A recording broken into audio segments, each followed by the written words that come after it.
Hello guys, आज के इस वीडियो में हम DElEd second year face to face exam के बारे में और उसके सिलेबस के बारे में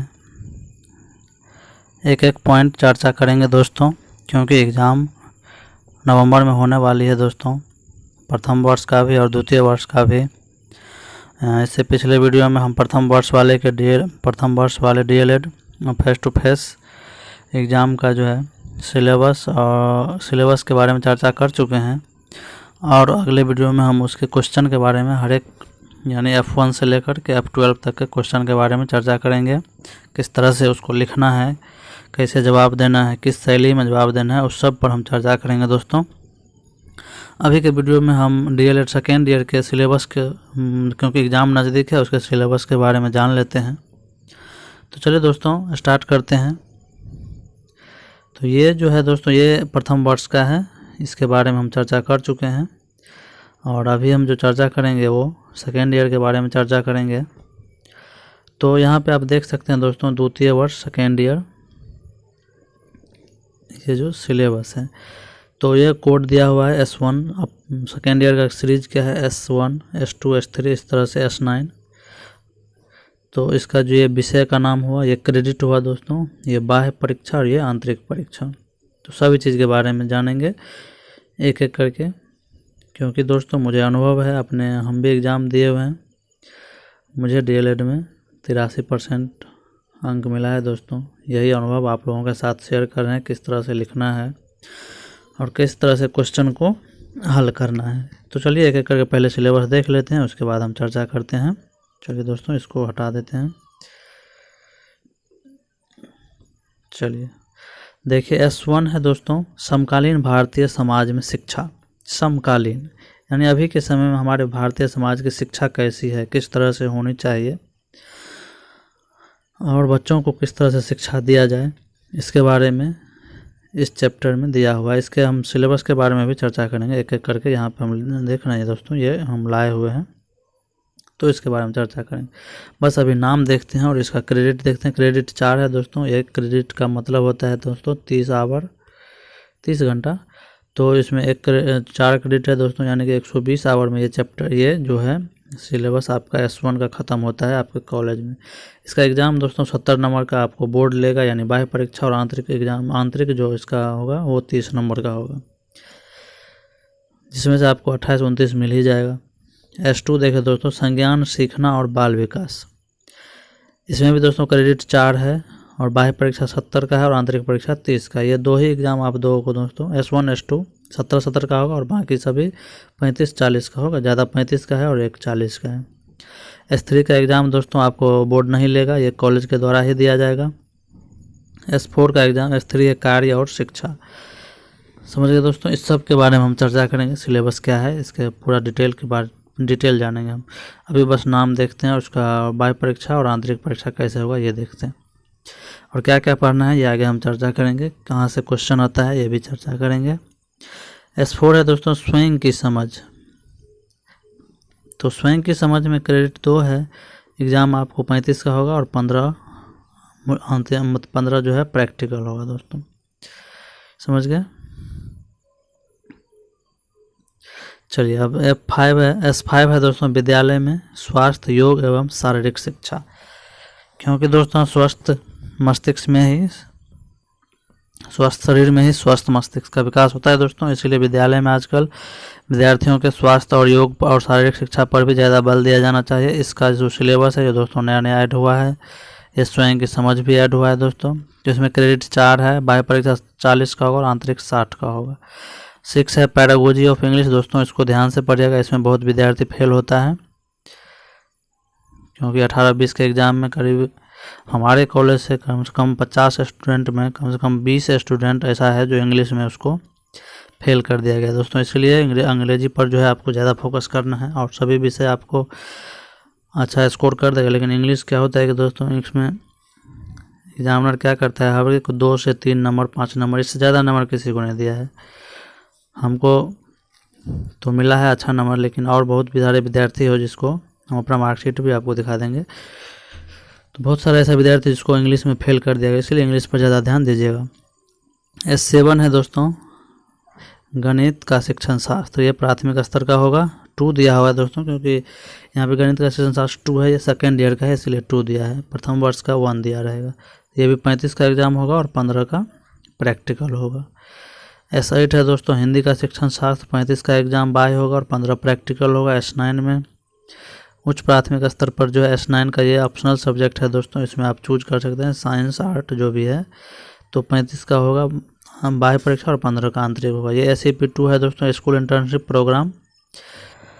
तो ये SAP2 जो है दोस्तों ये आपको 16 सप्ताह यानी कि 96 दिन का होगा। ये पूरा वर्किंग डे है दोस्तों, 96 दिन आपको स्कूल जाके अपने विद्यार्थी को पढ़ाना है और अनुभव ग्रहण करना है। तो आंतरिक मूल्यांकन देख रहे हैं टोटल दोस्तों 545 का है और बाह्य मूल्यांकन 455 का है। और फर्स्ट ईयर में दोस्तों क्या था कि फर्स्ट ईयर में अब देखिए आंतरिक मूल्यांकन 430 का और बाह्य मूल्यांकन जो बाह्य परीक्षा है वो 570 का होता है। समझ गए दोस्तों। ये टोटल एग्ज़ाम कितने का होगा तो 2000 का होगा। कितना 2000 का। समझ गए दोस्तों टोटल एग्ज़ाम कितने का होता है 2000 का। तो चलिए अब एक एक करके सिलेबस आज S1 और S2 का हम देख रहे हैं। इसका सिलेबस देखिए यहाँ से। ये S1 है दोस्तों समकालीन भारतीय समाज में शिक्षा। ये संदर्भ दिया हुआ है, इसमें ज़्यादा कुछ नहीं। आगे हम यहाँ पे एक एक करके देखते हैं। तो यहाँ से देखिए दोस्तों समकालीन भारतीय समाज में शिक्षा इकाई 1 है दोस्तों। ये पूर्णांक यहाँ पे 100 है। टोटल 70 का बाह्य परीक्षा होगा और 30 का आंतरिक। समय आपको यहाँ पे क्या दिया हुआ है, समयावधि है 80 घंटा। समझ गए दोस्तों, क्योंकि 70 का ही एग्ज़ाम होता है, 30 का जो है जो प्रैक्टिकल हो जाता है, इसलिए 80 घंटा कर दिया है। यहाँ पे क्रेडिट देख रहे थे दोस्तों, क्रेडिट कितना था 4 था, तो यानी 120 आवर का हो गया।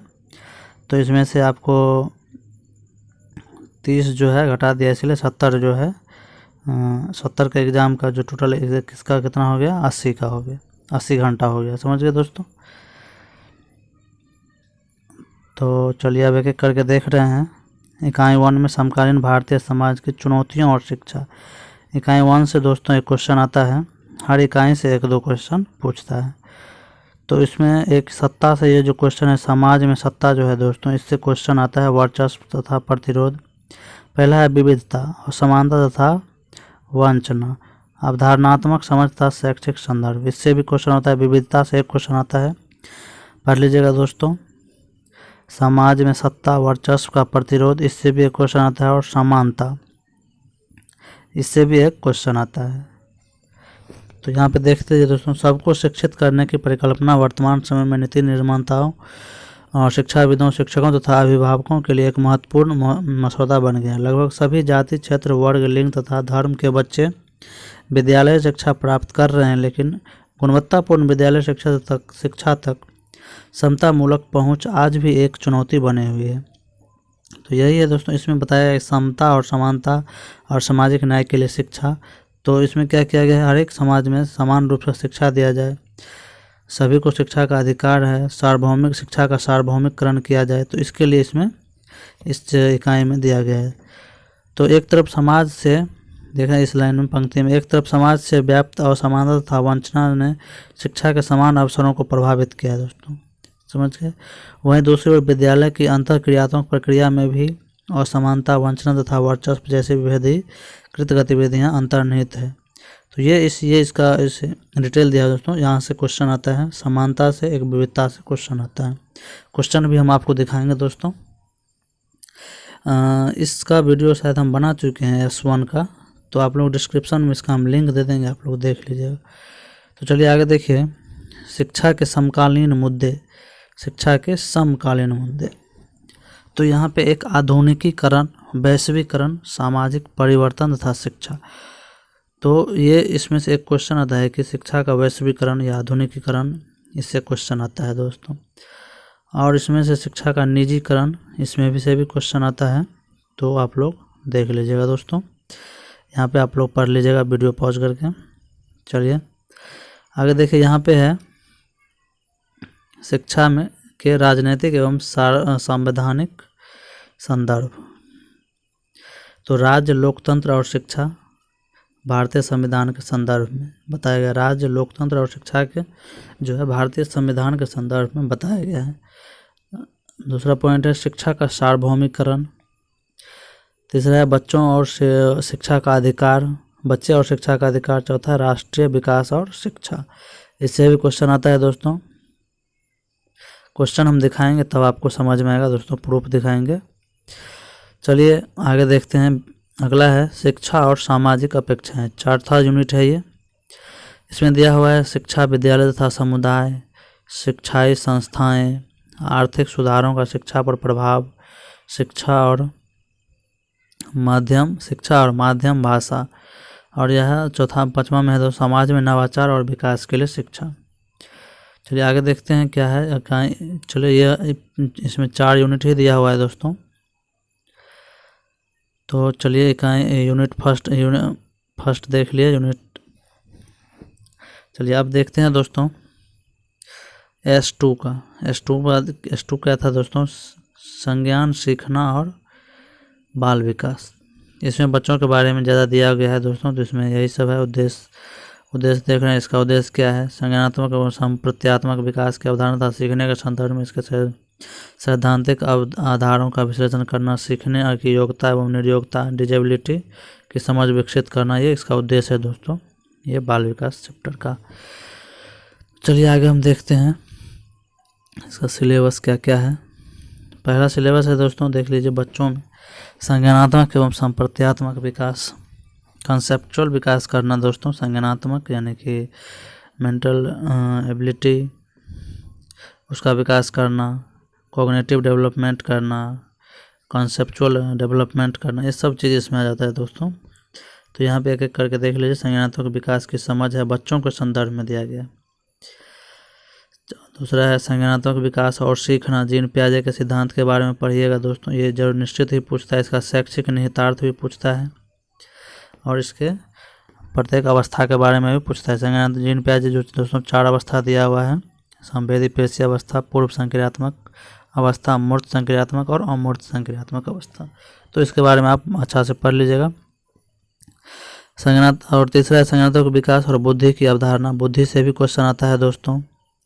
अगला है बच्चों में संप्रत्य विकास, संबंधित मानसिक प्रक्रिया एवं प्रभावित करने वाले कारक, इससे क्वेश्चन आता है। ये अल्बर्ट बेंडूरा से दोस्तों पिछले साल क्वेश्चन आया हुआ है, तो इसको आप अच्छे से पढ़ लीजिएगा दोस्तों। चलिए आगे देखते हैं। इसमें इकाई 2 में देख लीजिए दोस्तों क्या सब है। बाल विकास एवं सीखना। इसमें दोस्तों डिजेबिलिटी के बारे में पढ़ेंगे, ये पूछता है दोस्तों। उसके बाद सीखने एवं सीखने के लिए आकलन, ये भी पूछता है दोस्तों। इससे भी एक क्वेश्चन आता है। तो हर एक यूनिट से दोस्तों एक ना एक क्वेश्चन आता ही है, समझ गए दोस्तों। तो आपको सभी यूनिट को एक एक बार गेस्ट पेपर होगा ही आप सभी के पास। आशीष पब्लिकेशन का गेस्ट पेपर बहुत ही अच्छा है, तो वो आप लोग ले लीजिएगा दोस्तों। हम प्रचार नहीं कर रहे हैं, आपको सजेशन दे रहे हैं। तो चलिए सीखने के व्यवहारवादी एवं सूचना प्रसंस्करण सिद्धांतों की समझ। इसमें व्यवहारवाद के बारे में पढ़ेंगे, ये अनुक्रिया अनुबंधित सिद्धांत पावलोव के बारे में और स्किनर के बारे में, ये सभी चीज़ के बारे में इसमें इस सब से क्वेश्चन आता है दोस्तों। आगे है बच्चों के विकास एवं सीखने में समाज के क्वेश्चन लाएंगे दोस्तों। तो हर हम समझा देंगे किस यूनिट से कौन सा क्वेश्चन आया हुआ है, तो एक अच्छे से समझ जाएगा। बस हम इसको अब दिखा रहे हैं दोस्तों। चौथा में क्या है दोस्तों कि बच्चों के विकास एवं सीखने में समाज की भूमिका क्या होती है, इसके बारे में। उसके बाद है सीखने को प्रभावित करने वाले कारक, समझ गए दोस्तों। तो ये सब चीज़ आता है। स्मृति भी आता है, स्मृति भी बहुत ही इम्पोर्टेंट है। ये स्मृति जो है इससे क्वेश्चन आता है दोस्तों। तो चलिए दोस्तों हो गया, इसमें इतना ही था। तो चलिए वीडियो अच्छा लगे तो लाइक, सब्सक्राइब और शेयर जरूर करिएगा दोस्तों। अगले वीडियो में हम इसका क्वेश्चन डिस्कस करेंगे, किस तरह से लिखना है, कैसे पॉइंट वाइज लिखना है, क्या रणनीति बनाना है, 10 नंबर क्वेश्चन कितने पेज में देना है, आंसर 5 नंबर क्वेश्चन का आंसर कितने पेज में देना है, इस सब के बारे में हम चर्चा करेंगे दोस्तों। तो वीडियो अच्छा लगे तो लाइक, सब्सक्राइब और शेयर जरूर करें। चलिए धन्यवाद।